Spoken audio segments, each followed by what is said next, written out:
now. Right, so welcome to the Student Ministry Development e-course. Tonight's course is about developing a dream team, developing a dream team. So one of the things that I realized is you cannot do any type of work in ministry or even in an organization without people. You need people to help you live out the dream. You need people to help you execute the plan. You need people in your life. And there is a system that I've been working for quite a few years on how to develop a dream team. So many times we see in various sports, we see in football, and we all take a knee. We see it in football, we see it in basketball, we see it in the various sports where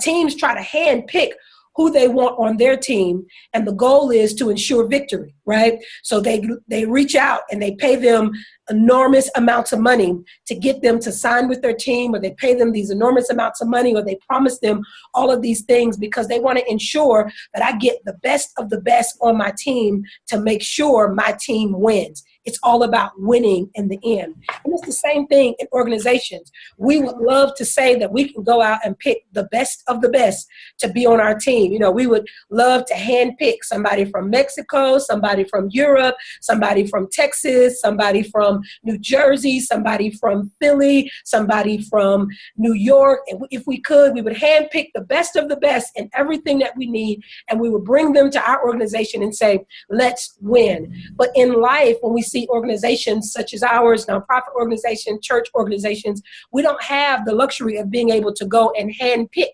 people. We don't have the luxury of telling people, I don't want you.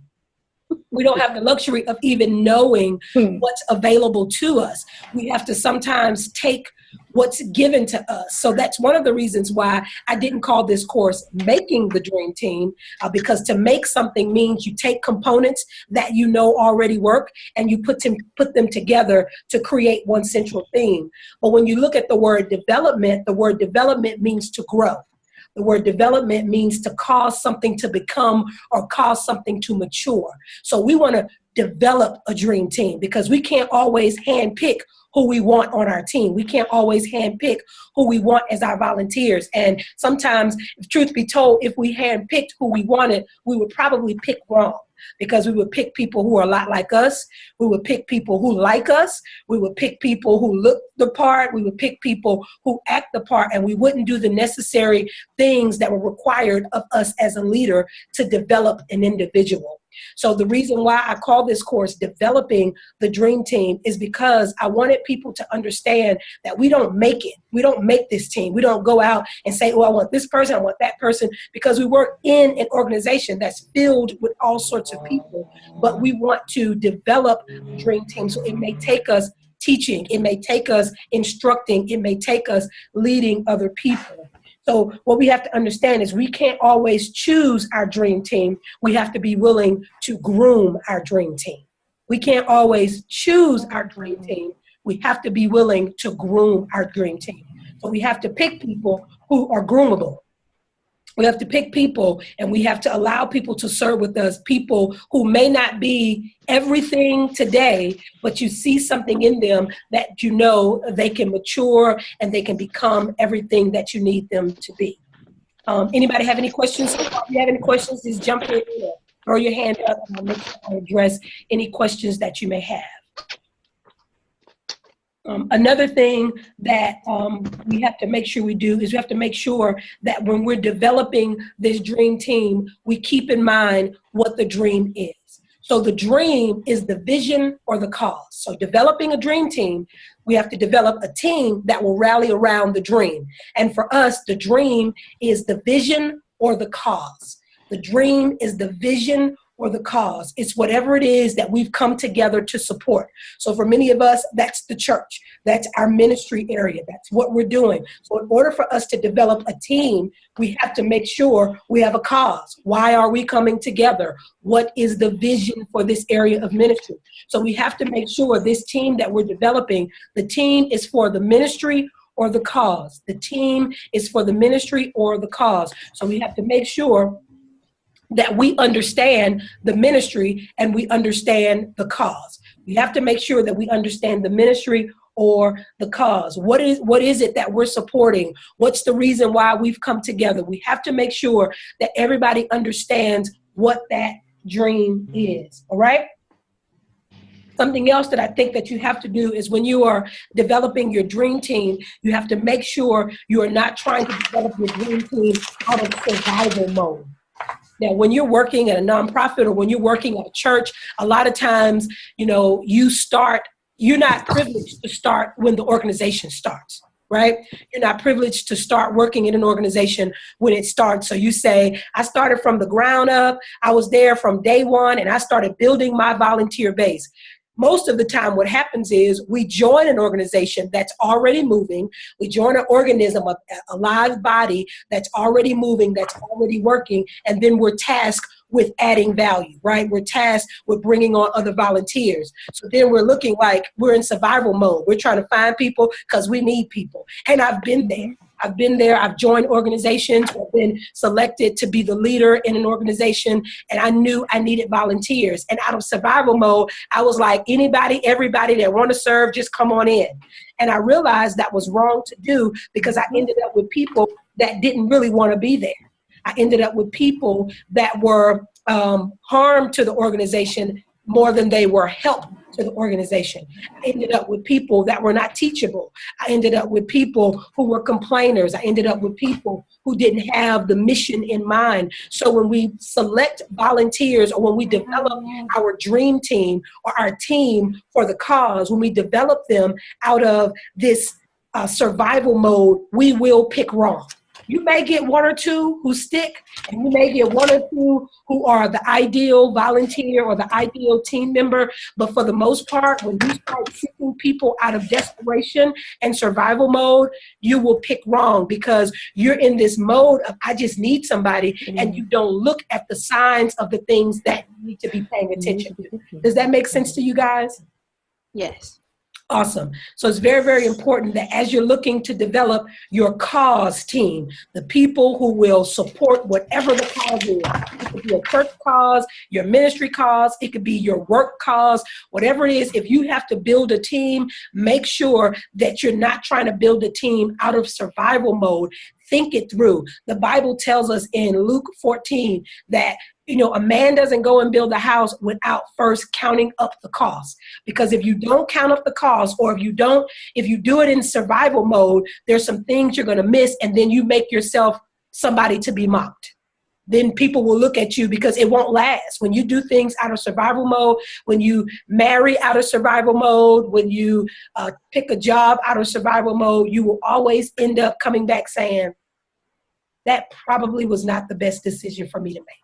So it's really, really important that you do not select team members out of survival mode. Select team members based on the purpose of the cause, the purpose of the ministry, the purpose of what you're trying to do.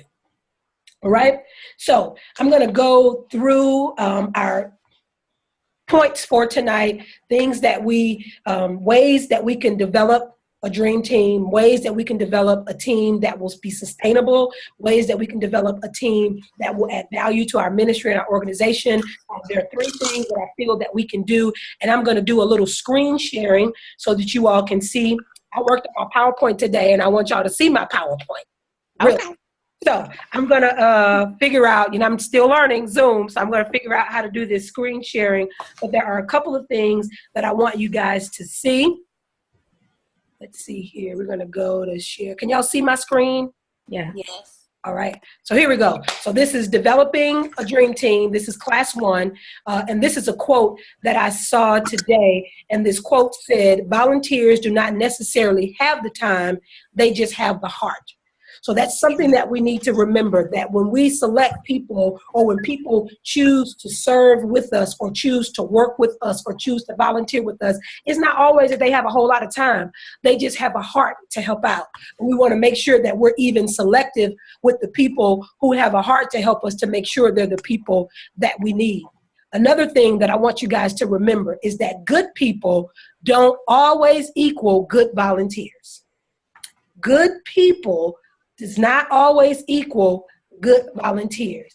And I know if any of you have served in any leadership capacity where you've had to be responsible for getting volunteer or team members to jump in and help with a cause or a vision, you've seen some good people. And all the time, the good people are not always good volunteers. Sometimes good people are just good people. They're just nice. They're just sweet. They're just investors.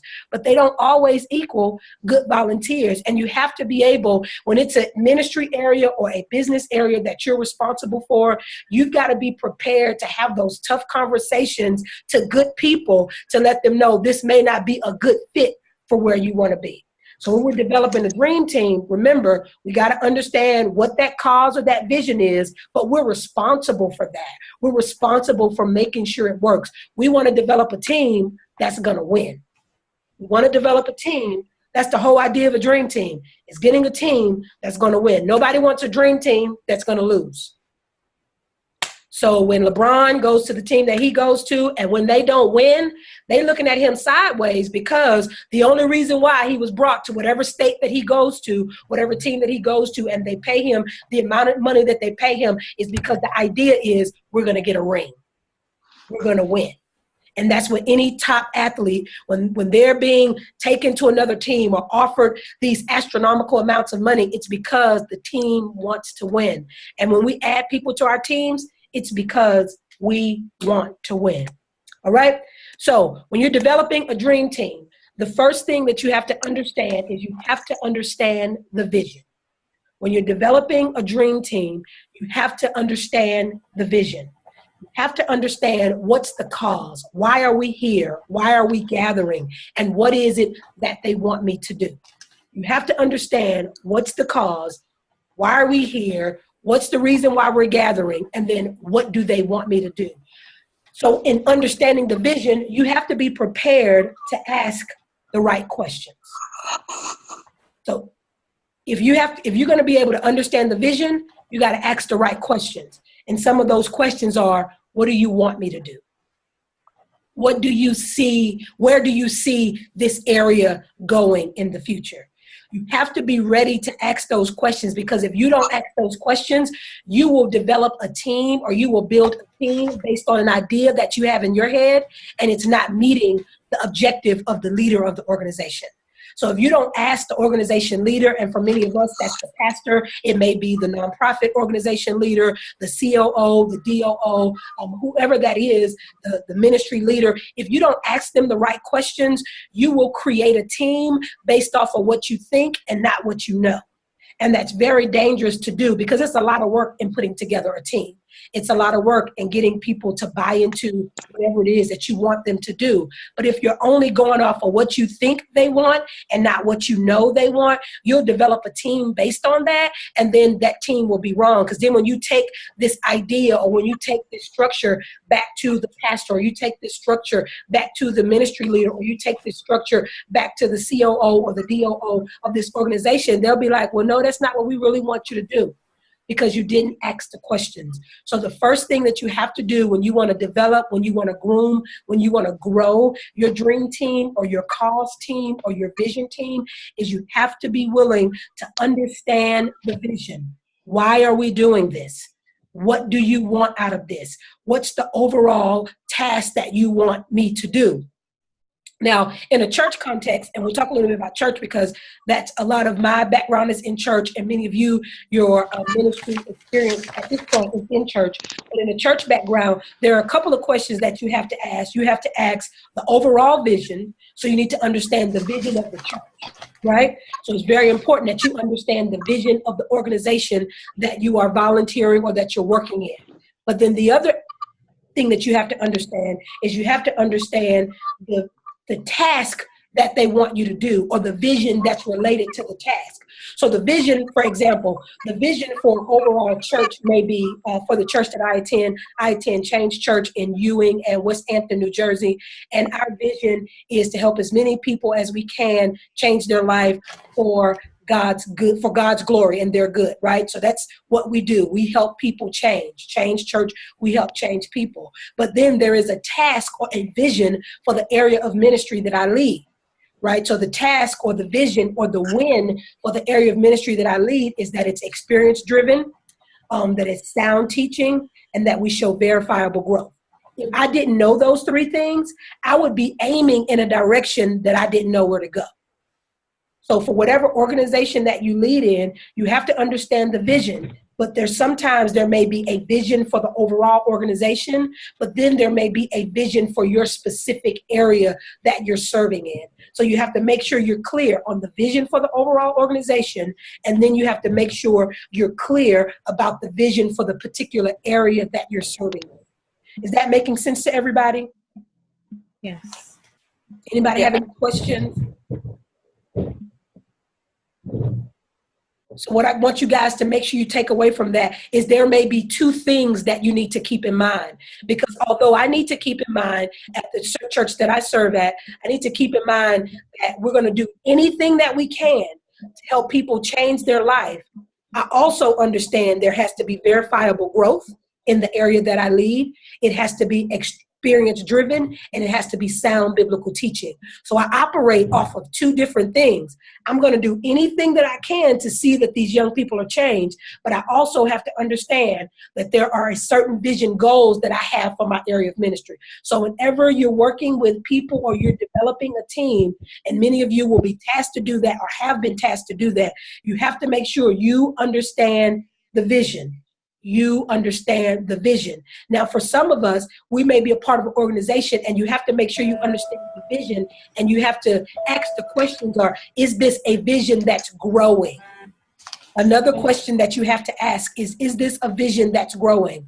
And when you're a part of a living organism, an organization that's alive, like a church, the vision grows. So the vision grows. It doesn't mean that it changes, it grows. My pastor liked to say it like this: we are a church of incessant tinkering. We are always tinkering to make sure we are doing what's effective ministry for the people that we serve. So if you're in an organization where the vision grows or the vision expands, when you're selecting people to serve in your area, you have to then think, can this person that I just selected, can they grow with us? Can they grow with what we're doing? Can they grow with how we're changing? Can they grow with how we're going to move in the near future? Because the worst thing to do is to select someone who's good for your current time, and they won't be good for time later. Is this somebody who I feel like should be here for this season because I understand when this season is up, they're going to fall off? And sometimes you may get those volunteers, or you may get those team members who may say, or who you know right off the bat, they may be a college student that's just there for 4 years. They may be a young person. You know, we get young people who may be in high school, and we know they're only going to be serving in this area for a small amount of time. Or we may get someone who may be newly married, where you know in their future they may be looking to have children, or they may relocate. So people like that, you have to pay attention to who you select to be on your team, because if the vision is growing, if your vision may change, if it may expand, you have to think about the people that are a part of my team. Can they grow with me? Because you don't want to always be retraining or getting new people to be a part of your organization, but sometimes it's necessary. So you have to know where you have people. Is that making sense to everybody? Yes. Awesome. So you have to make sure, look at the vision, make sure that you understand the vision so you can articulate the vision. Make sure the vision you understand, there may be a vision for the organization as a whole, and then there may be a separate vision for the area of ministry or the part of the organization that you're leading. But then you have to also make sure you ask those questions to the ministry leader or the organization leader to know if this vision is expanding. I need to know that so that I can focus on my team members to make sure I have team members that can expand with me, or I need to at least know that information ahead of time to know that at some point, some of these people on the team may cycle out. These people may not be here forever. All right. So that's the first thing. We have to understand the vision. The second thing in developing a dream team is we have to know who you don't want. You have to know who you don't want. And I know it's easier to say we know who we want, but the only way we can know who we want is we have to know who we don't want as a part of our team. Now remember, this is the team that you want to win. because you develop a team, you groom a team, you grow a team based on the idea that I want to win. At any church that I've ever been a part of, and I've been in a leadership role where I had the responsibility of developing a team, I always look for team members who I want. And how do I find people that I want? I know who I don't want. I know who does not work well with me. I know what works for my personality. I was just in a meeting with some of the leaders in the ministry area that I serve in Saturday, and I told them I don't work well with people who frustrate my process. So I have to make sure I know me. I know what works for me. So I know what type of volunteers won't work well with me. So it's very important that you know who you don't want. If you don't know who you don't want, you'll always draw people who won't work well with you, or who won't be there for the long haul. And the idea, again, is to develop a team that will win, or you will see wins, all right? So you have to know who you don't want. There are a couple of people that I want to identify that you do not want on your team. Person number one is you do not want the blamer on your team. You do not want the blamer on your team. That blamer is the person who can point out the cause of every problem. That's the person that's that volunteer that can point the finger at every problem that's going on, but they never say it's about them. They never find where they're at fault. They never have a time when they say, "Ooh, it was me," or "I dropped the ball." So you don't want the blamer on your team. The blamer is always pointing the finger. The blamer is the person that's always going to pull you to the side and be like, "Ooh, let me tell you what happened. And I know how it's wrong." And you'll be able to identify those people real quickly because they're always pointing the finger at somebody else, saying what somebody else didn't do. So you want to make sure you stay away from the blamer. And if you have started developing a team, or you see a team coming together and you see that blamer on the team, run. Go the other way. Invite them to serve somewhere else, or try to figure out an exit strategy for them, because blamers are going to continue to blame, and they're never going to see themselves in the problem. They're always never in the problem. So one of the ways that what you can do is you can ask that person because you should be able to ask your volunteers questions. As you're preparing volunteers, interview your volunteers, have a conversation with your volunteers, ask God to give you discernment about your volunteers so that you know who you're selecting to be a part of your group. So one of the questions that you can ask the blamer is ask them to tell you about an effort that they led where it failed because of them. Ask them to tell you about an effort that they've led, or that they've spearheaded, or that they've been a part of, an effort that did not succeed because of them and what they learned from it. The blamer will have a hard time figuring out why anything has ever failed because of them. I remember being asked a question very similar to that in my interview for my current assignment.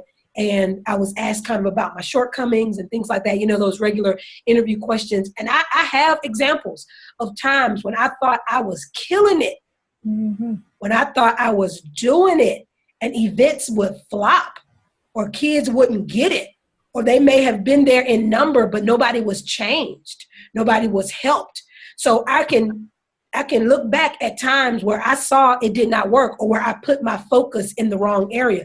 I remember years ago, I was planning an event, and I was tasked to plan an event for some young people, middle school and high school students.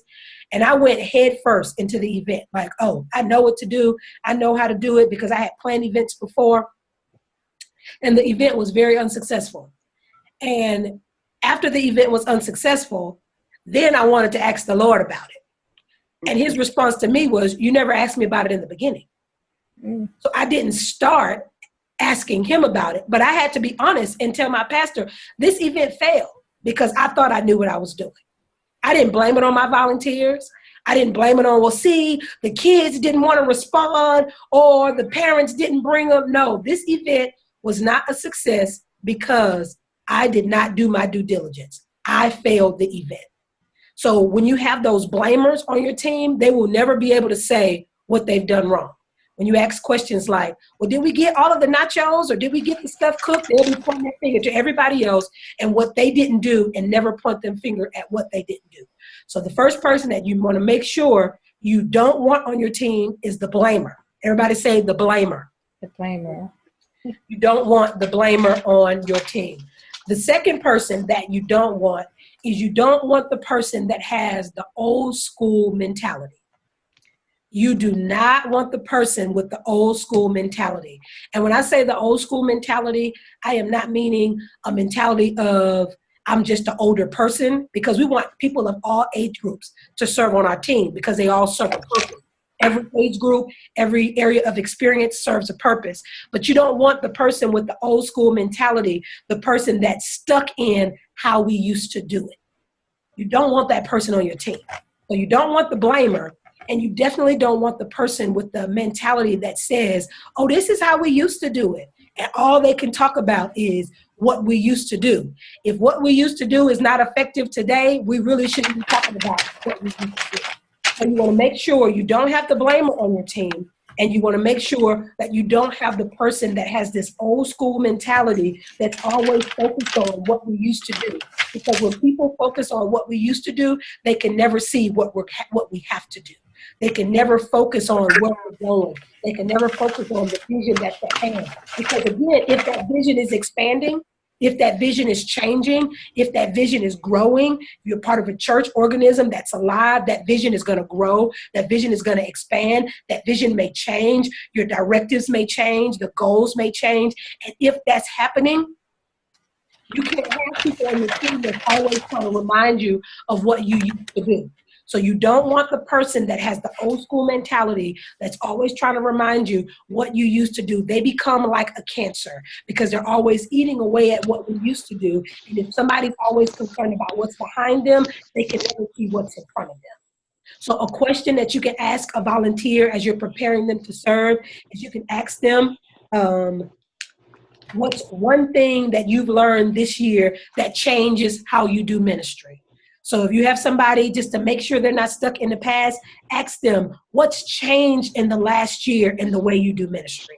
What have you done differently? How have you grown in the last year while you're doing ministry? How have you grown personally? You have to be able to ask them those questions so you can know what you're working with. Sometimes you may not be able to offer them another serving position, but it may help you with where you put them at. It may help you with where you show them they need to serve. So again, you got to know who you don't want.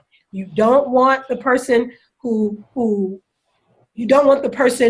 a blamer, who's always saying somebody else did it, and then you don't want the person who has this old school mentality. The other person that you don't want to be a part of your team is the I can do everything person. The I can do everything person is a person you do not want on your team. Now I know when we're in survival mode, trying to select team members, it's easy to try to grab somebody who can do 5 different things. And some people are just that gifted.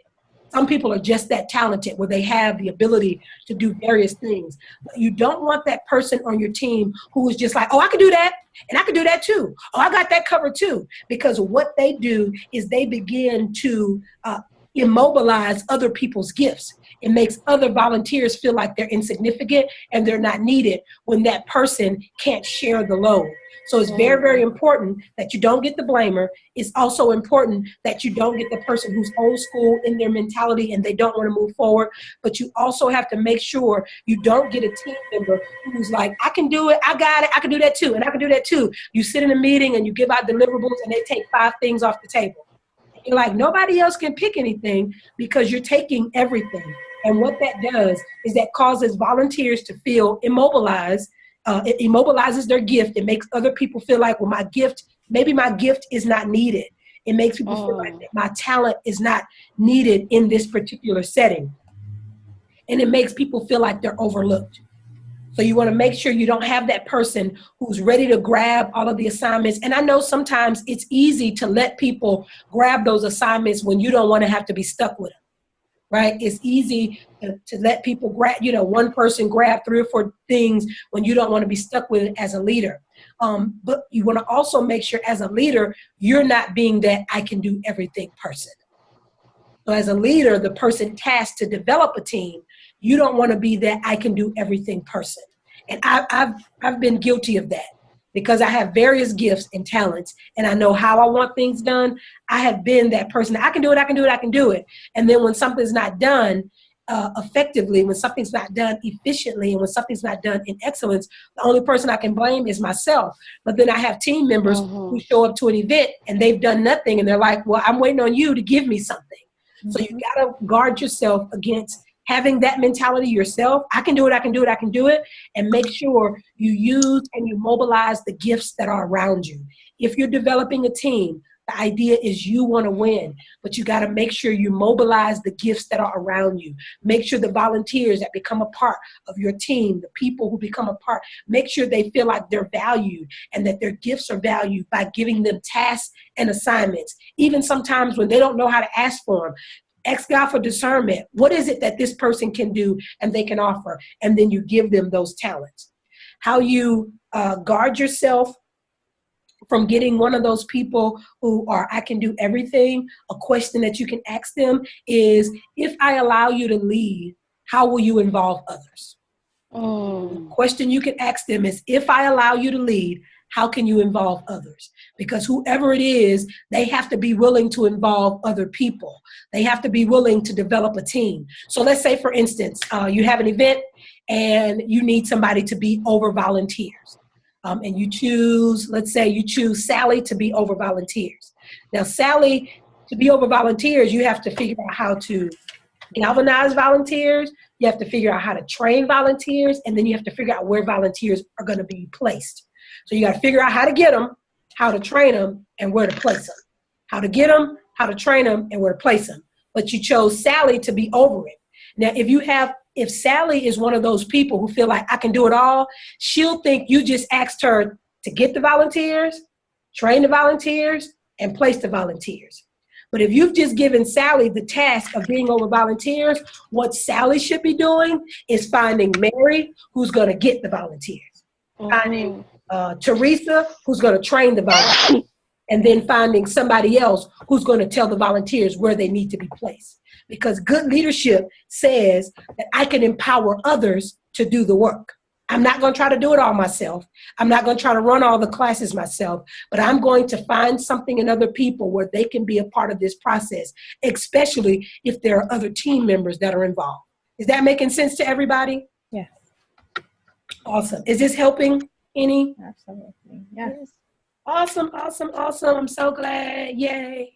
Feeling all right. So we got about 15 more minutes, and then I'll take some questions. Hopefully you all have some, and we'll prepare to get off. This call every week will be about an hour and 10 minutes or so, and that'll include our recap in the beginning, and then questions at the end. If anybody has any questions, they can feel free to ask those. But every week we'll kind of do a recap in the beginning of our class of what we talked about the week before.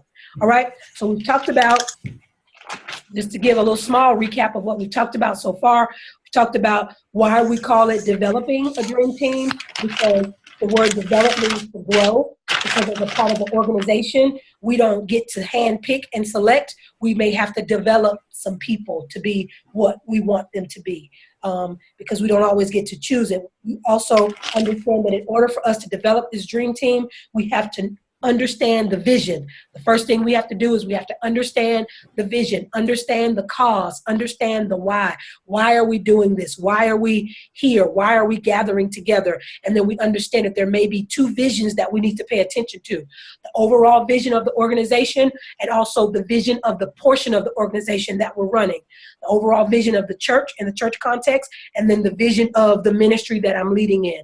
The overall vision of this organization that I'm a part of, and then the vision of the exact task that they're wanting me to do. You got to understand the vision. You got to ask those tough questions. What is it that you want me to do?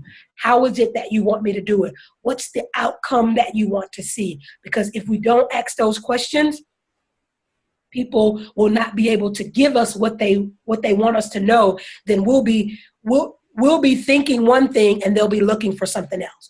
We'll be thinking with our mind, oh, this is what I'm supposed to be doing, but they're looking for something else. And then when you don't produce, the person that leads that organization or that church or whatever it is that you're developing this team for, they're going to be saying you didn't meet the mark. You didn't reach what we wanted you to reach because you failed to get a clear understanding of what they needed from you. One of my bosses would always tell me, don't leave the table without a clear understanding. And he said, if you ever leave the table, I assume you know exactly what I need. So he takes away the option for you to come back later. Now, if you need to, he'll accept it. But he's like, when you leave this table, during this, while we're at the table, while I'm giving instruction, this is your opportunity to ask questions. This is your opportunity to say, okay, give me clarity. This is your opportunity to say, okay, I don't understand quite clearly what you need. This is your opportunity to ask what some would think are the dumb questions, because there really are no dumb questions when you're trying to get clarity. There are no dumb questions when you're trying to get clarity. So make sure when you're at the table, you ask all the questions you need so that when you start executing, you aren't executing in vain. The worst thing to do as a leader is to develop something in vain and have spent all your time and all your energy developing something so nice and pretty. And I've done it. I've been there. That's the reason why I know this works, because I've been there where I developed something nice and pretty, spent all of my time, energy, and resources, and then take it back to the powers that be, and they're like, sure, you kind of missed it on that because that's not really what we wanted. Maybe you didn't understand. Maybe I wasn't clear. And it was usually an opportunity for me to have asked for more clarity, to have asked for in-depth instruction, and I didn't do that. So we have to make sure that we understand the vision. Then the second thing is we have to know who we don't want. And the three types of people that we don't want the blamers. You do not want the blamers on our team. People who are always pointing the finger at somebody else. And we can sometimes identify those blamers by asking the question, tell me about an area that you've led that it did not succeed because of you. Tell me about it. Tell me about a time when you didn't do well, because people are real eager to expose what they did well, but you got to find people who can have that balance. These are some things that I didn't do well. The second type of person that you don't want on your team is you don't want the person that has an old school mentality, that mentality that says, this is what we used to do. I'm all the way in the back. This is what we used to do. Because people who focus on what they used to do, they can never look forward to what we need to do. So you want to make sure you don't have this is what we used to do people on your team. And then the third type of person that you do not want on your team is you don't want the person who feels like they can do everything. I'll do it, I'll do it, I'll do it. You want people who will allow you to, one, share the load throughout the team so no one on your team feels like my gift is not being used or valued. You want everyone on your team to feel like their gift is used and valued.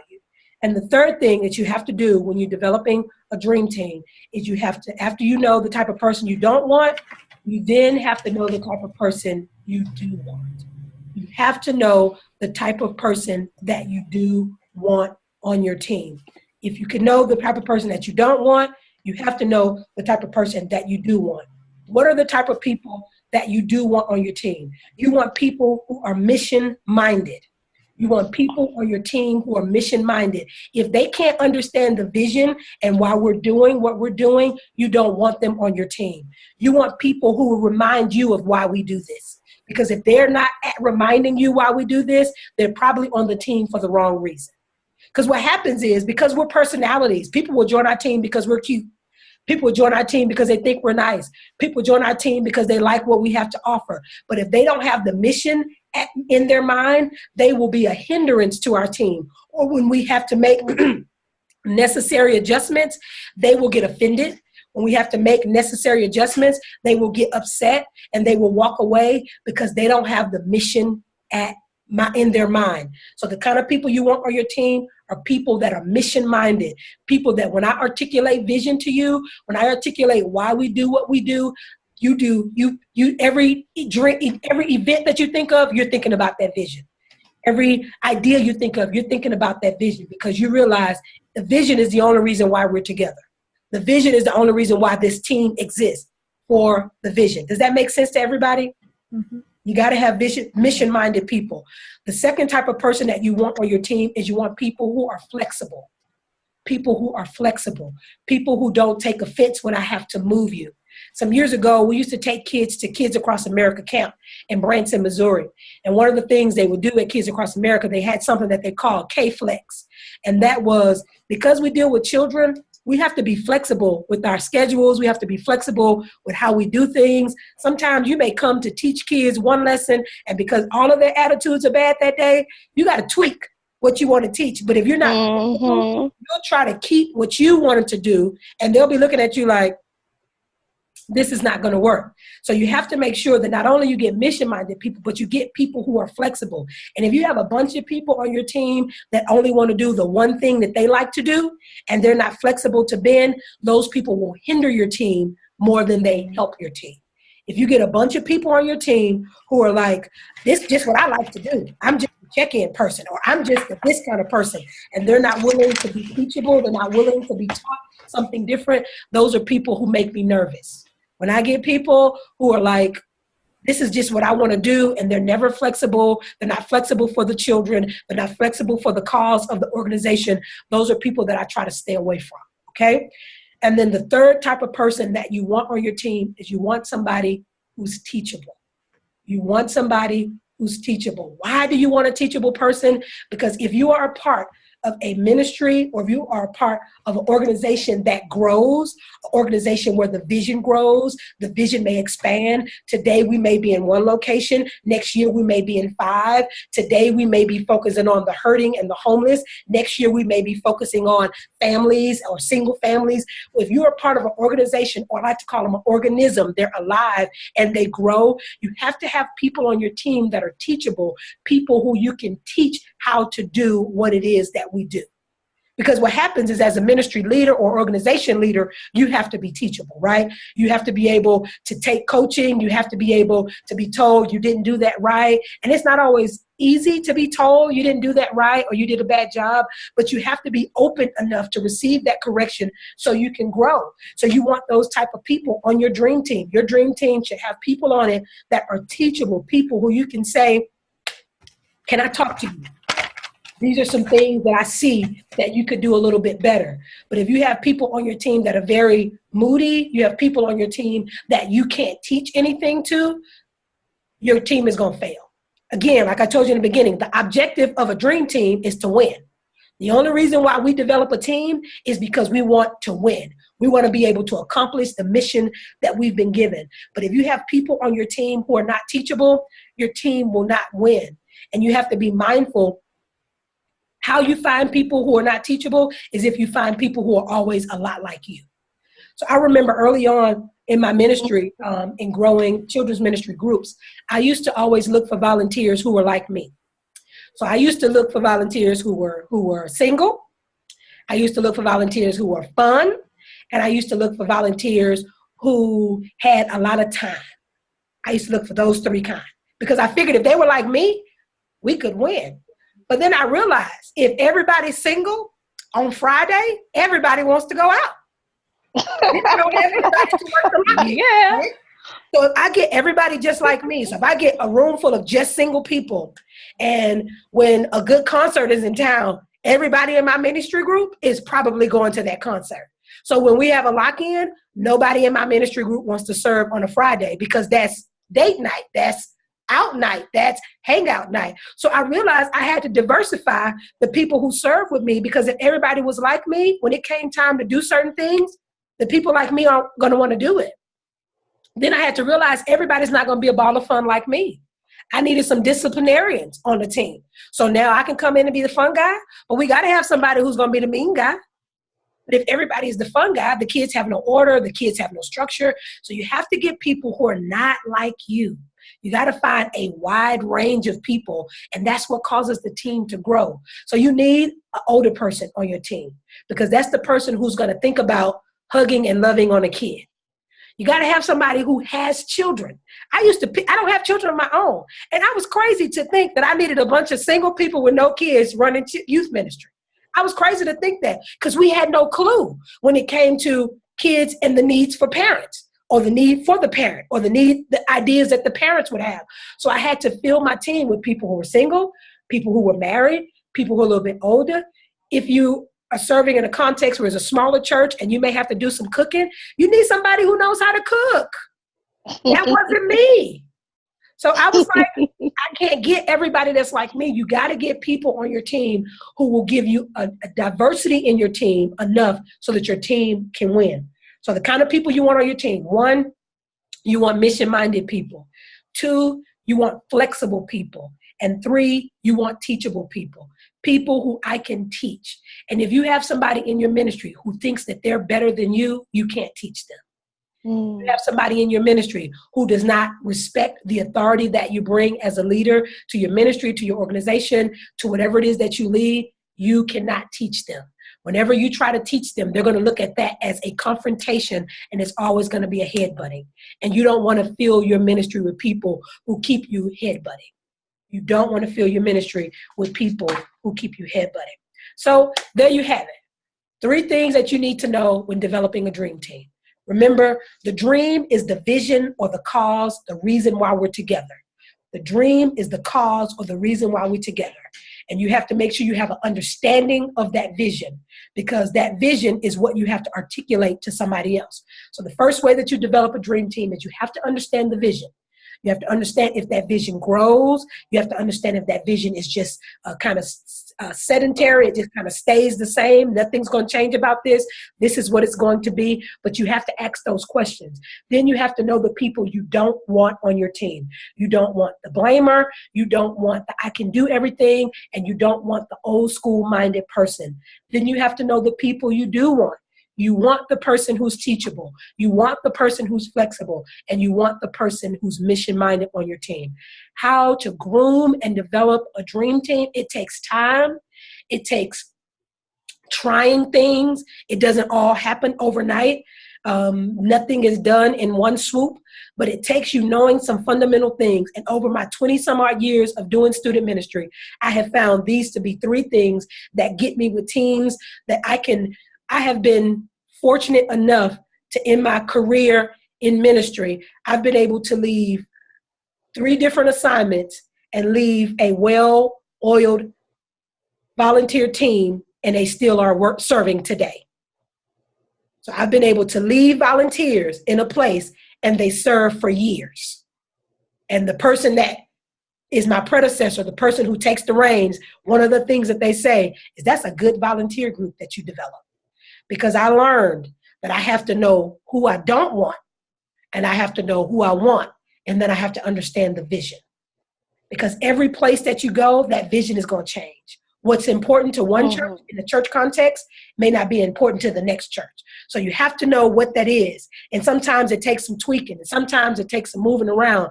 But you want to be able to say, in the event, and for everybody it doesn't happen, but in the event my assignment with this organization is over with, one thing you want to pride yourself with is I develop a team that's going to make this dream work if I'm here or if I'm not here. I've developed a team that's going to make the dream work, because the team is not your team. The team is for the dream. And what's the dream? The cause, the initiative, the vision, the church, the organization. That's the dream. So the team is for the dream, not for you. The team is not for you. Although while you're there, they may be like, ooh, your people did a good job. Take them accolades, pat it on the back. But always know, if I die today tomorrow, I need this, what I created, I need it to work. So the team is not for you. The team is for the dream. Don't ever forget that. The team is not yours. The team belongs to the dream. You want the dream to work. You want the dream to be sustained. You want the dream to be everything that it's supposed to be. The team is not for you. The team is for the dream. So how you grow a dream team, you got to understand the vision. You got to know who you don't want, and then you got to know who you want. All right? All right. So I've done my spiel for almost an hour of talking. Help me, Holy Ghost. Now, does anybody have any questions? So I am here to coach you all. I've been doing student ministry for a while. I've worked in nonprofit. I am here to help you. And this is my way of giving back to anybody who's serving in any area, who think you may serve in leadership, who may be looking forward to leadership. You may be over some volunteers. You may be a part of developing a team that will support a dream. Remember, they don't belong to you. They belong to the dream. So anybody have any questions that I can answer, anything that I may can add clarity to, or something you may be thinking about? Go ahead, you can shoot.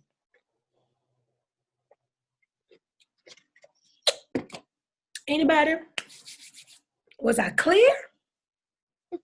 Make some sense? Did it make sense to y'all? Yeah. Awesome. Okay. Well, It was very clear. Very good. Hey, Kels, how are you? Hey, cousin, how you doing? I am fantastic. Everybody, this is Kels Johnson, last name Johnson, some like mine. Okay. So was it Yeah. helpful? Did it add value to anybody's area that you're serving in, working in, anything like that? Yes, it does. It definitely does. It gives a great plan of action. I think a lot of times the visions don't come to pass because we don't write them down correctly. Because you can write a vision down, but if it ain't correct, it still ain't gonna work. And Right. so I think having the proper information to know what needs to go into the vision, I think that helps, and it gives the people something to run with. Because we're not supposed to run; we're supposed to write and let the people run. And so I think picking competent people is probably the biggest thing, because those are the people who are developing your students alongside of you. So Yeah, if you that got to have was the right clear. people. It's important to have the right people because the dream won't be accomplished, that goal, if you don't have a good team. And that you got to be picky with your team. Like you can't pick a team in survival mode. I can't say that enough. Sometimes when you inherit an organization, or you inherit a group of people, or you inherit a body or a youth ministry or something, sometimes all you can think about, and I've been there, all you can think about is, I need volunteers. I'm going to take, you want to serve? You want to serve? You want to serve? And we don't do our due diligence at figuring out, are these the right people? So I think if we on the front end try to do our due diligence, and even if that means, and I've even talked to pastors about, sometimes when you bring somebody in new, you may want to give them the opportunity to shut some things down for a little while so they can build. But a lot of times you don't have that as a courtesy. Sometimes you jump in running. Every church I've gone to, I jumped in running like, oh Lord, we gotta figure it out. But it's important that you be prepared to even have those conversations with whomever you're leading for or leading under. We may need to stop doing some things until I can build a solid team. Because if I don't have a solid team, if I don't have people who buy into this vision, because what can happen is, if we're in survival mode, we'll pick people who just like us, people who think we're nice. And that's cool to have people who think we're nice, but if I don't know what I need, I won't know where to put them, and then their gifts aren't being used effectively. So when you hear vision from your leader or from the person leading, when you hear that, you're able to then outline, this is what I need. Because I can't articulate a vision and what I need to somebody if I don't know what I need. So you got to think like that. What do I need? And then you start picking people based on what I need. When I came to the church that I'm serving at now, Change Church, I knew that I needed leaders, because I could get volunteers. I needed people who had a heart for the mission and people who had the ability to lead. Because I knew with the structure that we're trying to build, our pastor he's called to plant churches. So I need to be able to develop leaders who can lead if I got to go somewhere and plant another church. Do you understand what I'm saying? So because I understood the vision, I was then able to start looking for people, and like even people on my team that I've identified that I'm going to train you to lead because I see leadership in you.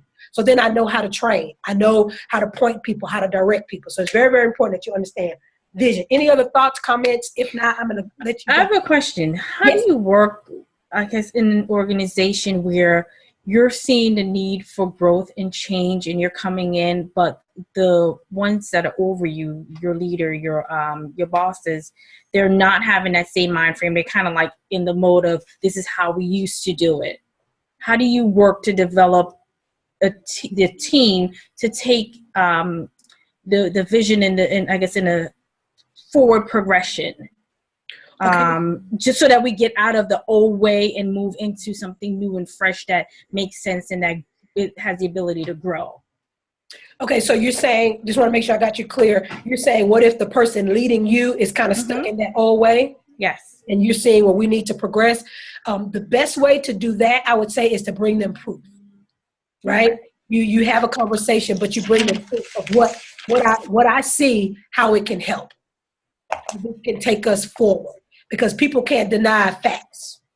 Facts are facts, right? So you can bring proof with, children are learning this way. This is what accelerates the learning, or this is what encourages volunteers, or these are things that work. You have to bring some people proof, because proof shuts down all lies.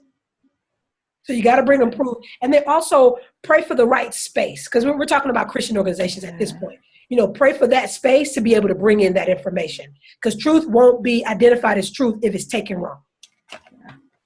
I'm just thinking outside of where I work, outside of church, because, you know, we're always changing, right? Which is great about where we are, but just where I work, it's just sometimes I feel like I'm in the twilight zone because we need to change and we're not changing. And I don't know if we're open to change. You got to be able to present it. You got to be able to present it to them where you've documented or you've done the research to show them this is why we should do what we do. And then help them to see how that relates to the vision that's already at hand. If this is what we say we want to do, what we're doing is stagnant, but if we do this, it gets us here. And people can appreciate, because you have to talk mission to them. You can't talk what you're doing is old, because they're not going to hear it. But you have to talk mission. This is what we say our mission is. Our mission is to do X, Y, and Z. But all we're doing is X and Y. We've got to do Z if we're going to fulfill the mission. Okay. You got to be able to present them, but talk mission, talk vision. This is what we say we're going to do, and we're not doing that. And we're not going to be able to do that if we keep doing it this way.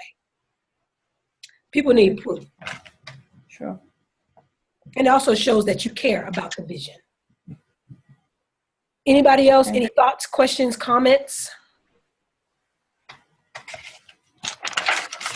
Well, thank you all so much for being on. I am so excited about this course. Again, the next course will be next Monday at 7 p.m. Eastern Standard Time. I will send out emails in reference to that. And then we will skip one Monday, which will be the 25th. I'll be traveling that day. So we'll skip that Monday, and then we'll come back on October the 2nd and the 9th. You want to hear, even if you're not able to get on next week, you want to at least listen to the recording of next week. Is going to be talking about leveraging resources. If ever you've worked in an organization and resources were an issue, where, you know, they say you got a budget, but you really don't. It's kind of like that phantom budget. It's not really. There are ways that you can leverage the resources that you have, because everything that you have tangible is a resource. Every student in your ministry is a resource. But I don't want to give it all away. And these are just tools and things that I have learned over my years of doing student ministry that I want to make sure you have, so you can see the success that you need to see. I'm all about sustainability. Remember, don't ever forget this part. The team does not belong to you. The team belongs to the dream. The team does not belong to you. The team belongs to the dream. If there are no more questions or thoughts or comments, I'm going to let you guys go. I'll send you guys some additional emails. If you need anything from me, please make sure you can just send me an email. In the last email, I sent my telephone number. So if you don't have it, please lock my telephone number in. And I really, really appreciate you guys for jumping on and for being a part and for investing in this course. This is my first one, and I'm excited. Yay! Yay! Thank you all so much. I will be praying for each of you, praying for your areas of ministry, where you serve, where you work, because I want to make sure that your team grows to be a dream team and you all win. All right? You guys take care. In about an hour, the recording of this will be available, and I'll send it out to you guys in an email. You all have a great rest of the evening. Thank you all so much. Y'all take care. Bye. Bye.